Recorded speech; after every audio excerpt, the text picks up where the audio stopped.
जुड़वा परियां। एक बार परीलोक में एक अद्भुत करिश्मा हुआ और नीलिमा परी के घर एक बच्चे का जन्म हुआ जो जुड़वा थे और दोनों ही लाल और संतरी पंखों के साथ पैदा हुई थीं और दोनों ही लड़कियां थीं। आज तक परीलोक में ऐसा नहीं हुआ था। दोनों ही बच्चे बहुत स्वस्थ और खूबसूरत थे, पर उनका शरीर दाहिनी तरफ से पूरी तरह जुड़ा हुआ था। धीरे धीरे बच्चे बड़े होने लगे।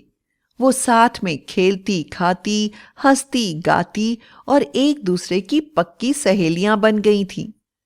पर जब वो वयस्क हुईं तो उनके विवाह के लिए एक ऐसा लड़का तलाशा जाने लगा जो दोनों से ही विवाह कर ले।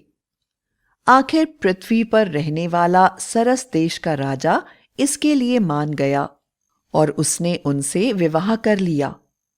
एक बार संतरी परी की राजा से लड़ाई हो गई। क्योंकि उसे धरतीलोक अच्छा न लगता, वो वापस परीलोक जाना चाहती थी और उसने परीलोक वापस जाने का निर्णय ले लिया।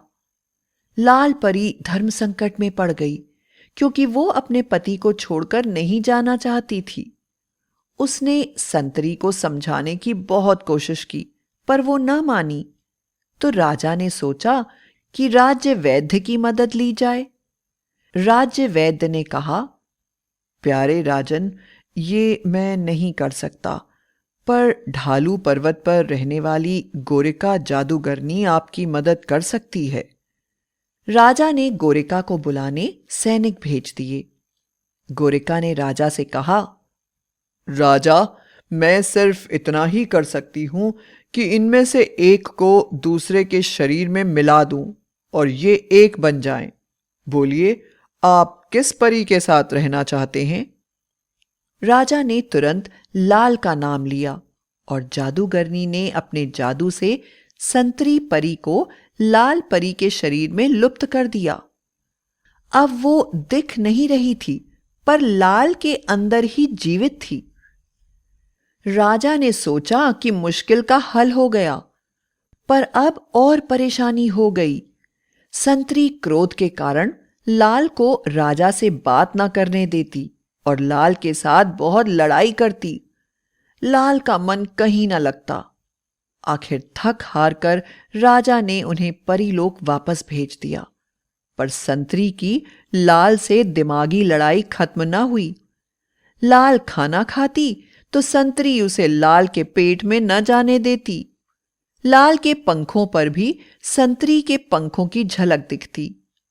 सीधी साधी लाल संतरी को खुश करने के लिए खुद को भूलती जा रही थी।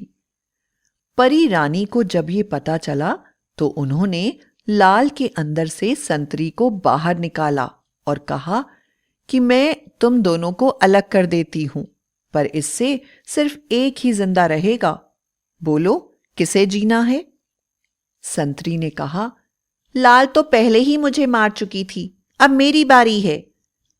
रानी मां ने तलवार से दोनों को अलग कर दिया। संतरी तुरंत उड़कर अपने घर चली गई और लाल उसकी सलामती की दुआएं मांगने लगी। रानी परी का त्याग देख बहुत खुश हुई और उन्होंने लाल को भी जीवन दान दे दिया और वो वापस राजा के पास चली गई। और इस प्रकार ये जुड़वा परियां आराम से जीवन बिताने लगीं।